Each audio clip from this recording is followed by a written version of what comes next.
ওই থিওরিটা ISKCON copy করেছে, যে বাংলাদেশে দেখাতে হবে যেন হিন্দুরা ধ্বংস হয়ে গেল। বাংলাদেশে হিন্দুদেরকে ওপেন গণহত্যা চলতেছে, নাউজুবিল্লাহ, ডাহা মিথ্যা কথা। কিন্তু এটা তারা দেখাতে সক্ষম হচ্ছে ভারতের মিডিয়া ওপেন করলে। এমনকি আমেরিকার প্রেসিডেন্ট ডোনাল্ড ট্রাম্প পর্যন্ত মনে করতেছে যে এখানে হিন্দুদের কোনো অবস্থা নাই, কোনো থাকার জায়গা নাই, দেখার কেউ নাই। এটি হচ্ছে ইহুদিদের থেকে কপি। তো ইহুদিরা হিটলারের হত্যাকে বিক্রি করে ইসরায়েল তৈরি করে নিয়েছে ফিলিস্তিনের মধ্যে। ইসকনের টার্গেট কি? ইসকন চায় বাংলাদেশের হিন্দুদেরকে নির্যাতিত দেখিয়ে এই বাংলাদেশকে অখণ্ড ভারতের অন্তর্ভুক্ত করতে, যেন হিন্দুদের নিরাপত্তা দেওয়ার জন্য বাংলাদেশকে অখণ্ড ভারতের অন্তর্ভুক্ত করা হয়। এটা আপনার কাছে খুব দিবা স্বপ্ন মনে হলেও এটি যে কোনো মুহূর্তে হয়ে যেতে পারে, অস্বাভাবিক কিছু নয়, যে কোনো মুহূর্তে হয়ে যেতে পারে। যেখানে আমরা চোখের সামনে দেখতে পাচ্ছি এই দেশে কোনো হিন্দু নির্যাতন নাই, সেখানে আমরাই চোখের সামনে দেখতেছি ভারতের মিডিয়াতে প্রচার করা হচ্ছে যে বাংলাদেশে হিন্দুরা ধ্বংস হয়ে যাচ্ছে। ভারত সরকার বিবৃতি দিচ্ছে তাকে কেন গ্রেফতার করা হলো, কিন্তু ভারত সরকার এটা বিবৃতি দিতে পারলো না যে একজন আইনজীবীকে কেন হত্যা করা হলো। আপনি কল্পনা করেন, আজকে যদি ভারতের মাটিতে মুসলমানেরা দিল্লির হাইকোর্টে কোনো হিন্দু রাষ্ট্রপক্ষের আইনজীবীকে হত্যা করতো, আজকে ভারতে কি হতো? আজকে যদি ভারতে মুসলমানেরা দিল্লির হাইকোর্টের কোন রাষ্ট্রপক্ষের আইনজীবীকে হত্যা করতো, আজকে ভারতে কি হতো? বাংলাদেশ থেকে পর্যন্ত বাংলাদেশের সরকার নিন্দা প্রতিবাদ বিবৃতি দিত। আর অন্যান্য মুসলমানদের সংগঠন তো আছে, তারা তো বিবৃতি দেওয়ার জন্য আরো এক ধাপ রেডি আছে যে হ্যাঁ আমরা নিন্দা বিবৃতি দিব। কিন্তু আজ বাংলাদেশের রাষ্ট্রপক্ষের আইনজীবী হত্যা করা হলো, কিন্তু মুসলমানের লাশ কত সস্তা, কত সহজ আপনার চোখের সামনে ঘটতেছে, আমার চোখের সামনে ঘটতেছে যে মুসলমানের লাশ কত সস্তা, কত সহজ, যে একজন মানুষ মারা গেল, অন্যায়ভাবে হত্যা করা হলো, সেটি নিয়ে কোনো বিবৃতি নাই। কিন্তু কেন একজনকে গ্রেফতার করা হলো সেটি নিয়ে বিবৃতি আছে। এই জন্য আপনাকে বুঝতে হবে যে আপনি যদি দিনের উপর কট্টর না হন, বাঁচার রাস্তা নাই, বাংলাদেশের স্বাধীনতার রাস্তা নাই যদি বাংলাদেশ দিনের উপর কট্টর না হয়। সম্মানিত উপস্থিতি, তাহলে এই যে বর্তমান যে ষড়যন্ত্র চলতেছে বাংলাদেশকে নিয়ে, এটি স্থায়ী ষড়যন্ত্র। এইটির থেকে বাংলাদেশের মুসলমানেরা কিভাবে বের হবে, আপনারা আপনাদের সন্তানেরা কিভাবে বের হবে? আপনি যদি লক্ষ্য উদ্দেশ্য রাখেন ছোট, তাহলে আজীবন ডিফেন্স করতে হবে, ডিফেন্স করতে করতেই দিন শেষ হয়ে যাবে। আর যদি লক্ষ্য উদ্দেশ্য রাখেন বড়, তাহলে আপনার চিন্তা চেতনা হবে বড়। আল্লাহর নবী মক্কা থেকে হিজরত করে, এই অংশটুকু না শুনে কেউ উঠে যাবেন না, এটি বলে বক্তব্য শেষ করে দেব। আল্লাহর নবী যখন মক্কা থেকে হিজরত করে মদিনায় গেলেন, তখন যদি আল্লাহর নবী ভাবতেন মদিনায় এসেছি, ভালো আছি, মক্কায় মুসলমানেরা মরে কি বাঁচুক, দেখে লাভ আছে, দরকার নাই দেখার, এটা তিনি ভেবেছেন? তিনি ভাবেননি। তিনি মদিনায় আসার পর তিনি ছিলেন ভিশনারি লিডার। তিনি মদিনায় আসার পর তার লক্ষ্য ছিল কিভাবে তিনি মক্কা বিজয় করবেন। মক্কায় থেকে যাওয়া মুসলমানদের জীবনের নিরাপত্তা তিনি কিভাবে দিবেন। 1947-এ যখন ভারত ভাগ হয়, পূর্ব পাকিস্তান এবং পশ্চিম পাকিস্তান তৈরি হয়, 1947-এ 190 বছরের ব্রিটিশ বিরোধী জিহাদের ফলে তখন অসংখ্য মুসলমান ভারত থেকে হিজরত করে পাকিস্তানে আশ্রয় নেয়। আপনাদের রংপুরের সৈয়দপুরের বিহারিরা মুহাজির, বিহার থেকে হিজরত করে বাংলাদেশে এসেছে মুসলমানদের একটা আলাদা ভূখণ্ড মনে করে। আর এই মুহাজিরদের সংখ্যা সবচেয়ে বেশি ছিল পশ্চিম পাকিস্তানে। পাঞ্জাব থেকে, উত্তরপ্রদেশ থেকে, দিল্লি থেকে লক্ষ লক্ষ মুসলমান হিজরত করেছে। তো হিজরত করার পর আপনারা পাকিস্তান স্বাধীন দেশ পেয়েছেন, বাংলাদেশ স্বাধীন দেশ পেয়েছেন, আর কয়েক কোটি মুসলমান ভারতে থেকে গেছে। আপনি যদি মনে করেন যে আমার বাংলাদেশে আমি স্বাধীন আছি, এটি আমার জন্য যথেষ্ট, পাকিস্তানের মুসলমানেরা যদি মনে করে আমি পাকিস্তানে স্বাধীন আছি, এটি আমার জন্য যথেষ্ট, তাহলে এর চেয়ে বড় মুনাফিকি পৃথিবীতে আর হবে না। আপনারা যে আপনাদের ভাইদেরকে ভারতে ছেড়ে এসেছেন, তাদেরকে মুক্ত করতে হবে না? ভারত যে বলতেছে বাংলাদেশের সংখ্যালঘু নির্যাতন হচ্ছে, আসলে সংখ্যালঘু নির্যাতন কোথায় হচ্ছে? ভারতে হচ্ছে। ভারতে মুসলমানদের উপর সংখ্যালঘু নির্যাতন হচ্ছে। মসজিদের মধ্যে 4 জন মুসলমানকে গুলি করে হত্যা করা হয়েছে। অসংখ্য মসজিদকে দাবি করা হচ্ছে এখানে আগে মন্দির ছিল, আর সেই মসজিদকে জোরপূর্বক দখল করা হচ্ছে। তাহলে আপনার চিন্তা পাল্টিয়ে দিতে হবে। আপনাদের সন্তানদের চিন্তা নিয়ত পাল্টিয়ে দিতে হবে, নিয়ত পরিবর্তন হবে, ভিশনারি লিডার হবে, নেতৃত্ব দেওয়া শিখবে। যদি আপনার সন্তানেরা, বাংলাদেশের ছাত্ররা যদি মনে করে শুধু বাংলাদেশকে বাঁচাবো, তাহলে আমও যাবে, ছালাও যাবে, বাংলাদেশও বাঁচবে না, কিছুই বাঁচবে না। আর যদি বাংলাদেশের মানুষেরা মনে করে যে বাংলাদেশ তো বাঁচাবো, ভারতে অত্যাচারিত মাজলুম মুসলমানদেরকেও বাঁচাবো ইনশাআল্লাহ, তাহলে আপনি ভিশনারি লিডার হয়ে গেলেন, আপনি নেতা হয়ে গেলেন। আপনার লক্ষ্য দূরদৃষ্টি সম্পন্ন। যেই দিন আপনার লক্ষ্য এরকম হয়ে যাবে, আপনার বাংলাদেশও বাঁচবে, ভারতের মুসলমানেরাও বাঁচবে। আর এটি অসম্ভব কিছু নয়, এটি অকল্পনীয় অবাস্তব কিছু নয়। আল্লাহ সুবহানাহু ওয়া তাআলা চাইলে তারা যেই গেরুয়া পতাকা চট্টগ্রামে বাংলাদেশের পতাকার উপর উড়িয়েছে, তার বিপরীতে আল্লাহ চাইলে ওই চট্টগ্রাম থেকেই ইসলামের পতাকা দিল্লি থেকে স্থাপিত হবে। আল্লাহর ইচ্ছা, কিন্তু নিয়ত রাখতে হবে, কল্পনা রাখতে হবে, ভিশনারি লিডার হতে হবে। শুধু আমি আমার বাংলাদেশকে বাঁচাবো না, ভারতে থাকা মুসলমানদের উপরও আমাদের হক আছে, তারাও, তাদের উপরও, আমাদের নিকটে তাদের হক আছে যে আমরা তাদের জন্য কিছু করব। এবং এই স্ট্র্যাটেজি শুধু মুসলমানদের ব্যক্তিগত স্ট্র্যাটেজি হলে হবে না, রাষ্ট্রের স্ট্র্যাটেজি হতে হবে। ভারত যেমন বাংলাদেশ রাষ্ট্রকে বলতেছে তোমার এখানে সংখ্যালঘু নির্যাতন হচ্ছে, বাংলাদেশ রাষ্ট্রকে বলতে হবে আমার এখানে নয়, তোমার ওখানে সংখ্যালঘু নির্যাতন হচ্ছে। এটি রাষ্ট্রের পলিসি হতে হবে, তাহলে বাংলাদেশ তার স্বাধীনতা রক্ষা করতে পারবে। আর আপনাদের নিয়তে থাকতে হবে, আপনাদের পরবর্তী বংশধরদের নিয়তে থাকতে হবে ভিশনারি লিডার, যে আমি শুধু বাংলাদেশ বা বাংলাদেশের মুসলমানদের বাঁচাবো না, বরং ভারতের অত্যাচারিত মাজলুম মুসলমানদেরও বাঁচাবো।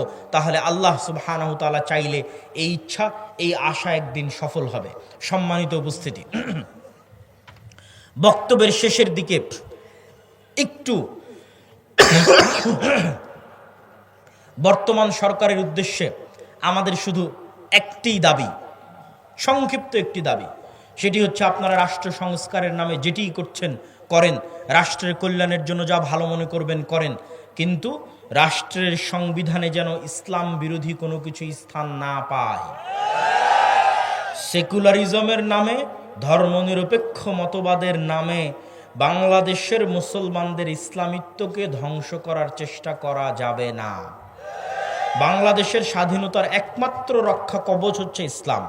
অতএব রাষ্ট্রের মূল পলিসির মধ্যে অন্তর্ভুক্ত করতে হবে, সংবিধানের মূল পলিসির মধ্যে অন্তর্ভুক্ত করতে হবে যে ইসলাম বিরোধী কোনো কিছু এই সংবিধানে এবং এই রাষ্ট্রে বাস্তবায়ন হবে না। দ্বিতীয়ত, যে সমস্ত মুসলমানেরা চায় যে তারা শরিয়া অনুযায়ী ফায়সালা নিবে, তাদের জন্য আলাদা শরিয়া কোর্ট স্থাপনের সুযোগ দিতে হবে। যারা চাইবে সেকুলার সিস্টেমে ফায়সালা নিবে, কিন্তু যে সমস্ত মুসলমান চাইবে শরিয়া অনুযায়ী ফায়সালা নিবে, তাদের জন্য আলাদা শরিয়া কোর্টের ব্যবস্থা রাখতে হবে। আর রেড লাইন কি, লাল দাগ কি? যেহেতু এনজিও সরকার, এই জন্য এই রেড লাইনের কথা বলতে আমরা বাধ্য। সেটি হচ্ছে LGBTQ, সমকামিতা, এটি হচ্ছে রেড লাইন। যদিও এখন আমেরিকায় যারা ক্ষমতায় এসেছে, ডোনাল্ড ট্রাম্প এবং ইলন মাস্ক, তারা নিজেরাও সমকামিতা এবং পরিবার বিরোধী কার্যকলাপের বিরোধী। ইলন মাস্ক নিজে পরিবার বিরোধী কার্যকলাপের শিকার, টুইটারের মালিক। ইলন মাস্কের ছেলে তার বাপকে হুমকি দিয়েছে যে আমাকে যদি ছেলে থেকে মেয়ে না করা হয় আমি আত্মহত্যা করব।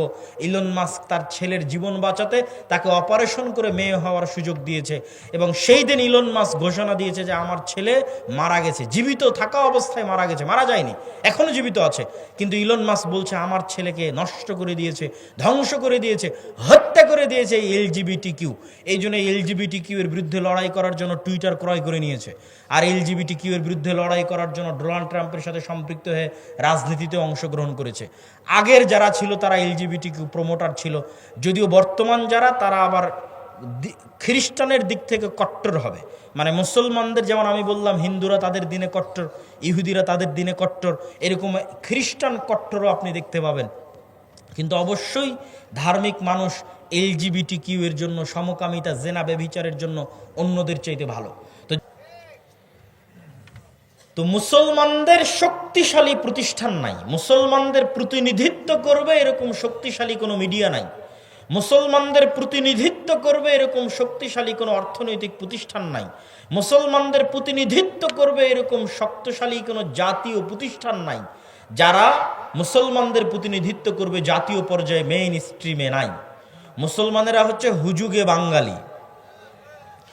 আপনি যদি বলেন আমি 5 বছরের জন্য ভোটে যাওয়ার জন্য চেষ্টা করব, তো আপনি 5 বছরের এখনই ক্ষমতায় যাওয়ার জন্য চেষ্টা করবেন, কালকে আপনি ক্ষমতায় থাকবেন না, কালকে আপনিও ক্ষমতা থেকে বিদায় নেবেন। কিন্তু যদি আপনি বলেন যে না আমি শক্তিশালী প্রতিষ্ঠান তৈরি করব আগামী 50 বছরকে সামনে রেখে, আগামী 100 বছরকে সামনে রেখে, তো এরকম হাজারো শাসক আসবে যাবে, কিন্তু আপনার শক্তিশালী প্রতিষ্ঠানের কারণে ক্ষমতায় আপনার স্টেক চিরস্থায়ী হবে। এই জন্য মুসলমানদের শক্তিশালী প্রতিষ্ঠান তৈরি করার দিকে মনোযোগ দিতে হবে। আপনি আজকে আমেরিকার ক্ষমতায় ডোনাল্ড ট্রাম্প আসুক আর জো বাইডেন আসুক, ক্ষমতা মূলত ইহুদিদের হাতে। কেন ইহুদিদের হাতে? জো বাইডেনও ক্ষমতায় আসতে চাইলে ইহুদি মিডিয়া ব্যবহার করতে হবে, ডোনাল্ড ট্রাম্পও ক্ষমতায় আসতে চাইলে ইহুদি মিডিয়া ব্যবহার করতে হবে। বাইডেন ক্ষমতায় আসতে চাইলেও টাকা ইহুদি ব্যাংকের কাছ থেকে, কোম্পানির কাছ থেকে নিতে হবে। ট্রাম্প ক্ষমতায় আসতে চাইলেও টাকা ইহুদি কোম্পানি, ইহুদি ব্যাংকের কাছ থেকে নিতে হবে। ফলত ক্ষমতায় কে আসলো সেটি ধর্তব্য নয়। ভোটে না দাঁড়িয়েও, নির্বাচন না করেও শুধু শক্তিশালী প্রতিষ্ঠান থাকার কারণে আমেরিকার একচ্ছত্র ক্ষমতার মালিক হচ্ছে ইহুদিরা। তাদের সংসদে কোনো প্রতিনিধিত্ব না থাকার পরেও তারা শক্তিশালী, তারা পাওয়ারফুল। সম্মানিত উপস্থিতি, তাহলে মুসলমানদের করণীয় কি কি হতে পারে? আপনি এই মাসের নভেম্বর মাসের মাসিকালে ইতিসাম যদি পড়েন, তাহলে হেডিং দেওয়া আছে ইসলামের সামগ্রিক বিজয় যেভাবে সম্ভব। মানে ইসলাম সামগ্রিকভাবে বিজয়ী হবে কিভাবে। ইসলাম কিন্তু শুধু মসজিদের ধর্ম নয়, ইসলাম শুধু ব্যক্তি জীবন, বিয়ে শাদীর হুকুম আহকামের ধর্ম নয়, বাপ মরে গেলে সম্পত্তির বন্টন হবে এই ধর্ম নয়। ইসলামের সকল দৃষ্টিভঙ্গি আছে, ঠিক ইসলামের রাজনৈতিক দৃষ্টিভঙ্গি আছে যার নাম খেলাফা। খেলাফার সবচেয়ে বড় মূলনীতি হচ্ছে সত্যবাদিতা, ন্যায়পরায়ণতা। কি বললাম বলেন তো? সত্যবাদিতা এবং ন্যায়পরায়ণতা, এই দুটা ইসলামী রাষ্ট্র ব্যবস্থার সবচেয়ে বড় মূলনীতি। মুসলমানেরা কখনোই আল্লাহর দয়ায় রাষ্ট্র ক্ষমতায় যেতে পারবে না যতক্ষণ না মুসলমানেরা নিজেরা সত্যবাদী না হয়, মুসলমানেরা নিজেরা ন্যায়পরায়ণ না হয়। আপনি সত্যবাদী ন্যায়পরায়ণ না হয়ে জান্নাতে যেতেও পারেন। কিভাবে? মিথ্যা বললেন বলে আল্লাহর কাছে ক্ষমা চাইলেন, আল্লাহ যদি ক্ষমা করে দেয়। অন্যের হক নষ্ট করলেন, করে তার কাছেই ক্ষমা চাইলেন, ভাই তোমার হক নষ্ট করেছি মাফ করে দাও, সে যদি ক্ষমা করে দেয়, তো আপনি জান্নাতে যেতে পারবেন। কিন্তু মিথ্যা বলে, অন্যায় করে মুসলমান আল্লাহর দয়ায় রাষ্ট্র ক্ষমতায় যেতে পারবে না। কেন পারবে না আল্লাহর দয়ায় মুসলমান রাষ্ট্র ক্ষমতায় যেতে? এই পুরো পৃথিবীর একচ্ছত্র ক্ষমতার মালিককে। কুলিল্লাহুম্মা মালিকাল মুলকি তুতিল মুলকা মান তাশা ওয়া তানজিউল মুলকা মিম্মান তাশা। আল্লাহ এই পৃথিবীর একচ্ছত্র ক্ষমতার মালিক, যাকে ইচ্ছা তাকে রাজত্ব দেন, যাকে ইচ্ছা তার কাছ থেকে রাজত্ব ছিনিয়ে নেন। ছিনিয়ে নেওয়া মানে লোহাকে চট বা ছালার মধ্যে ঢুকানোর পর লোহাকে টান দিলে যেমন চট ছালার ছাল বাকলা উঠে আসে, এটার নাম ছিনিয়ে নেওয়া। আল্লাহ এভাবে রাষ্ট্র ক্ষমতা ছিনিয়ে নেয়। চিরস্থায়ী রাষ্ট্র ক্ষমতার মালিক আল্লাহ, বাকি সবাই ক্ষণস্থায়ী। তো আল্লাহ পৃথিবী চালায় কি দিয়ে? আল্লাহর সবচেয়ে বড় গুণ হচ্ছে ইন্নী হারামতু যুলমা আলাইয়া, আমি অত্যাচারকে আমার উপর হারাম করেছি। অথচ আমি আজিজ, মানে মহাপরাক্রমশালী, যা ইচ্ছা তাই করতে পারি, যা ইচ্ছা, কেউ জিজ্ঞেস করার নাই, এখনই যা ইচ্ছা তাই করতে পারবে। করে না কেন? আজিজুন হাকিম, ক্ষমতা থাকার পরেও তিনি প্রজ্ঞাময়, এই জন্য ন্যায় বিচার করেন। প্রত্যেকটা বান্দা, পশু পাখি, কীট পতঙ্গ, পঙ্গপাল, সবার সাথে আল্লাহ কি করেন? ন্যায় বিচার করেন। আর এই পুরো পৃথিবী তিনি নিষ্ঠার সাথে, সঠিক মানদণ্ডের সাথে, সূর্যকে কখন উঠতে হবে, চন্দ্রকে কখন ডুবতে হবে, রাত কখন হতে হবে, দিন কখন হতে হবে, বৃষ্টি কখন হতে হবে, কে কখন মারা যাবে, কার কখন জন্ম হবে, প্রত্যেকটা বিষয় পুঙ্খানুপুঙ্খরূপে সাজানো আছে এক নিখুঁত মানদণ্ডে, ন্যায় বিচারে, ন্যায় নিষ্ঠার সাথে, সত্যবাদিতার সাথে আল্লাহ পৃথিবী চালান। এখন আপনি চাচ্ছেন ইসলামের নামে ক্ষমতা, মানে আপনাকে কার দয়ায় ক্ষমতায় আসতে হবে একটু বুঝেন। আমি চাচ্ছি যে আমি ইসলামের নামে ক্ষমতায় যাব, মানে ইসলামকে ক্ষমতায় নিয়ে যাব। তো আমাকে কার দয়ার দরকার হবে? আল্লাহর দয়ার। তো আল্লাহ তার ক্ষমতা বন্টন করে রেখেছেন ন্যায় পরায়ণতা, ন্যায় বিচারের সাথে।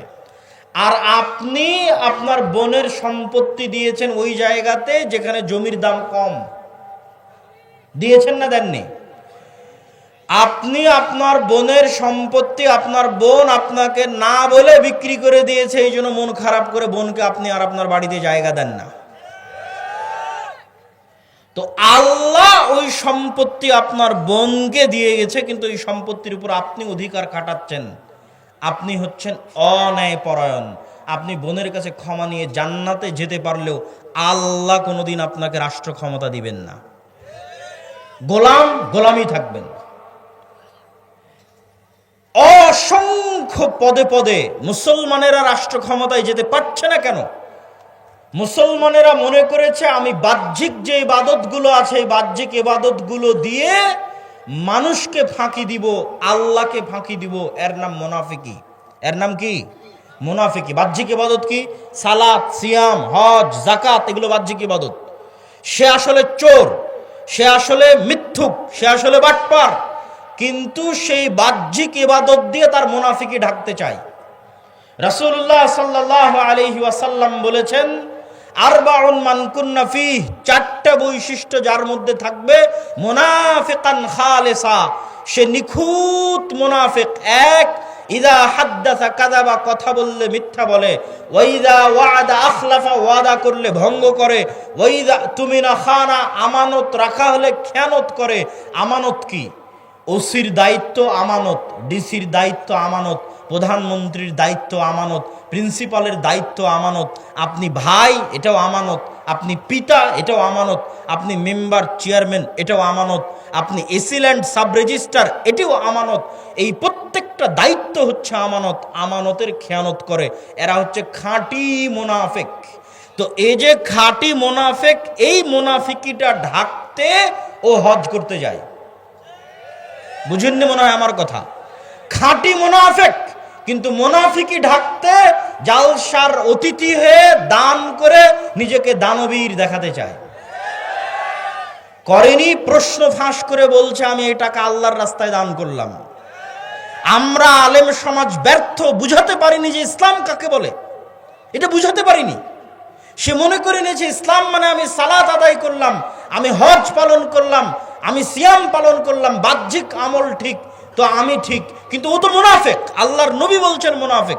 তাকে যে দায়িত্ব দেওয়া হয়েছে ওই দায়িত্বে খেয়ানত করেছে, কিন্তু সেই মুনাফিকি ঢাকতে ও নিজেকে দানবীর দেখিয়েছে।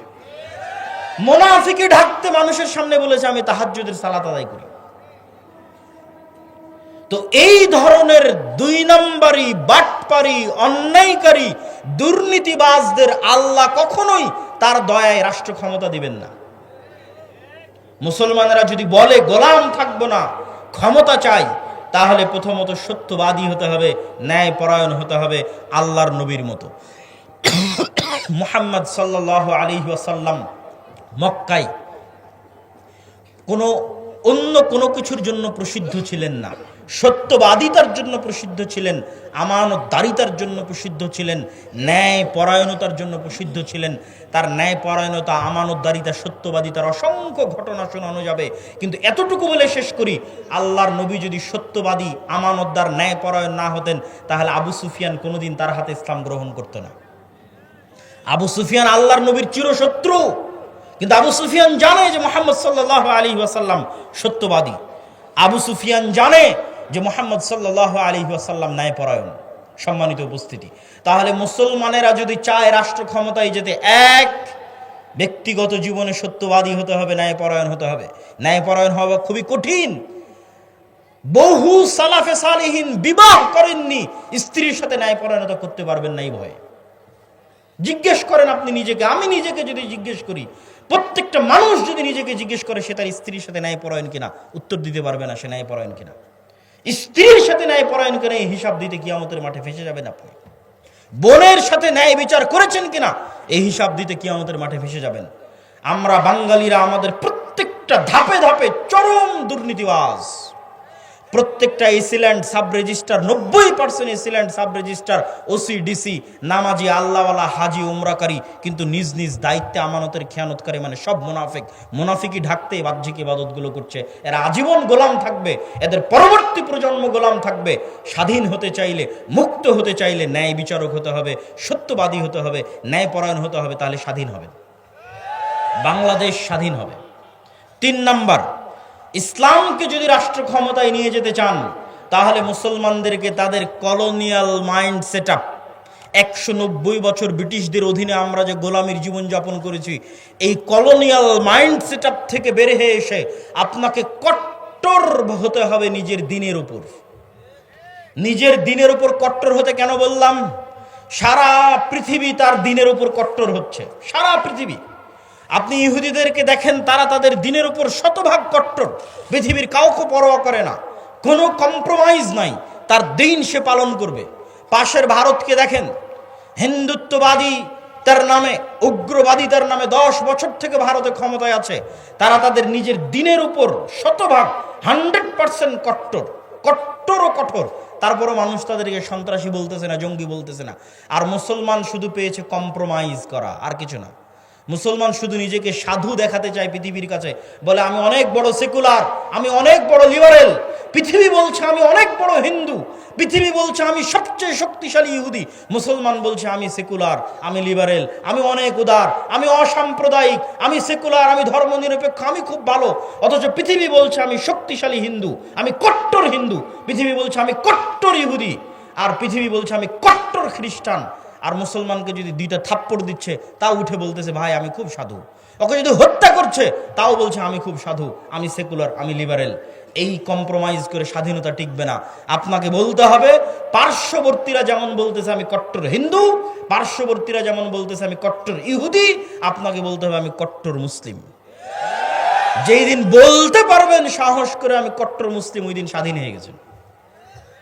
ওই দিন বাংলাদেশ স্বাধীন হয়ে গেছে, পৃথিবীর মুসলমানেরা স্বাধীন হয়ে গেছে। কিন্তু কলোনিয়াল মাইন্ড সেট আপ থেকে বেরিয়ে আসতে হবে। কলোনিয়াল মাইন্ড সেট মানে ঔপনিবেশিক গোলামির জিঞ্জির। সারা পৃথিবীতে মুসলমানেরা যেখানে যত সমস্যায় আছে, প্রত্যেক সমস্যার পিছনে ঔপনিবেশিক গোলামির জিঞ্জির আছে। 190 বছরের ইতিহাস। আপনি ইংরেজি কেউ বললে তাকে ভালো কেন লাগে? ইংরেজি বললে তার চাকরি কেন হয়? বাই ডিফল্ট কেন এরকম মনে হয়? অথচ মদিনা বিশ্ববিদ্যালয়ে পড়তে গিয়ে এক আফ্রিকান বন্ধু, তার সেকেন্ড ল্যাঙ্গুয়েজ হচ্ছে ফরাসি। তার সেকেন্ড ল্যাঙ্গুয়েজ কেন ফরাসি হবে? আর আমার সেকেন্ড ল্যাঙ্গুয়েজ কেন ইংরেজি হবে? ও ছিল ফ্রান্সের গোলাম, আমি ছিলাম ইংল্যান্ডের গোলাম। আফ্রিকান কান্ট্রিগুলো ছিল ফ্রান্স, ইতালি এবং স্পেনের গোলাম, আমরা ছিলাম ইংল্যান্ডের গোলাম। এই জন্য আমাদের কাছে ইংরেজি ভালো লাগে, ওদের কাছে ফরাসি ভালো লাগে। অথচ আপনি ইংল্যান্ডের এরিয়া পার হয়ে ফ্রান্সে যান, ইতালিতে যান, স্পেনে যান, কোথাও ইংরেজি নাই। আমি ইংরেজি ভাষা শিখতে হবে না সেটা বলছি না, কিন্তু ফ্রান্স, ইতালি এবং স্পেনের মানুষ জাতিগতভাবে, মনস্তাত্ত্বিকভাবে এতটা স্বাধীন যে সে ইংরেজি শিখতে চায় না। সে বলতেছে আমি আমার ফ্রান্সের ফরাসি ভাষা নিয়ে থাকবো, আমি আমার ইতালিয়ান ভাষা নিয়ে থাকবো, স্প্যানিশ নিয়ে থাকবো। বিমানবন্দরে পর্যন্ত এক্সিটটা ইংরেজিতে লেখেনি। তাহলে স্পেন, ফ্রান্স, ইতালির মানুষ মনস্তাত্ত্বিকভাবে কোন পর্যায়ের স্বাধীন, আর আমি মনস্তাত্ত্বিকভাবে কোন পর্যায়ের গোলাম? কেন একজনকে প্যান্ট শার্ট পরা দেখলে তাকে স্মার্ট মনে হয়, আর আরেকজনকে এরকম জুব্বা পরা, লম্বা দাড়ি দেখলে আনস্মার্ট মনে হয়? এটা 190 বছরের লিগ্যাসি আমরা বহন করে আসতেছি, কারণ আমাদের বাপ দাদারা 190 বছর যাবৎ ব্রিটিশদের গোলামি করেছে। তো ব্রিটিশরা প্যান্ট শার্ট পরতো, গলায় টাই থাকতো, এই জন্য ওটা দেখতে আমাদের অজান্তে স্মার্ট মনে হয়, আর ওটা না দেখলে আমাদের অজান্তে আনস্মার্ট মনে হয়। ভাইয়ের সাথে আমার একটা স্মৃতি আছে, স্মৃতি বলতে দেখার স্মৃতি নয়। যেহেতু এই অঞ্চল আমার নানির বাড়ির অঞ্চল, তো ছোটবেলায় আমাদের এই অঞ্চলে কেটেছে। তো ওনার আব্বার ছবির সাথে ওনার ছবি বিভিন্ন জায়গায় পোস্টারে আমি অনেক ছোটতে দেখেছি। তখন বয়স 7-8 বছর হবে, অথবা 9-10 বছর হবে। তো তার নামের শেষে লিঙ্কন নামটা ছিল। তো তখন থেকে আমার কাছে এটা অপছন্দ হতো যে একজন মুসলমানের সন্তান কিভাবে লিঙ্কন নাম রাখতে পারে। আমি কিন্তু তাকে তখন চিনিও না, দেখিও নি, কিন্তু আমার আম্মা আমাকে যেভাবে শিখিয়েছে সেইভাবে আমি শিখেছি।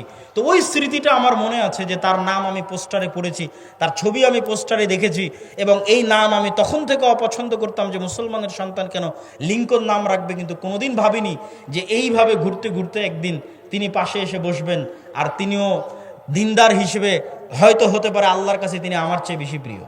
হতে পারে না? পারে না? হতে পারে। আল্লাহর কাছে কত মানুষ আছে দুনিয়াতে প্রসিদ্ধ কিন্তু আল্লাহর কাছে অপ্রসিদ্ধ, আর কত মানুষ আছে দুনিয়াতে অপ্রসিদ্ধ কিন্তু আল্লাহর কাছে এবং আসমানে প্রসিদ্ধ।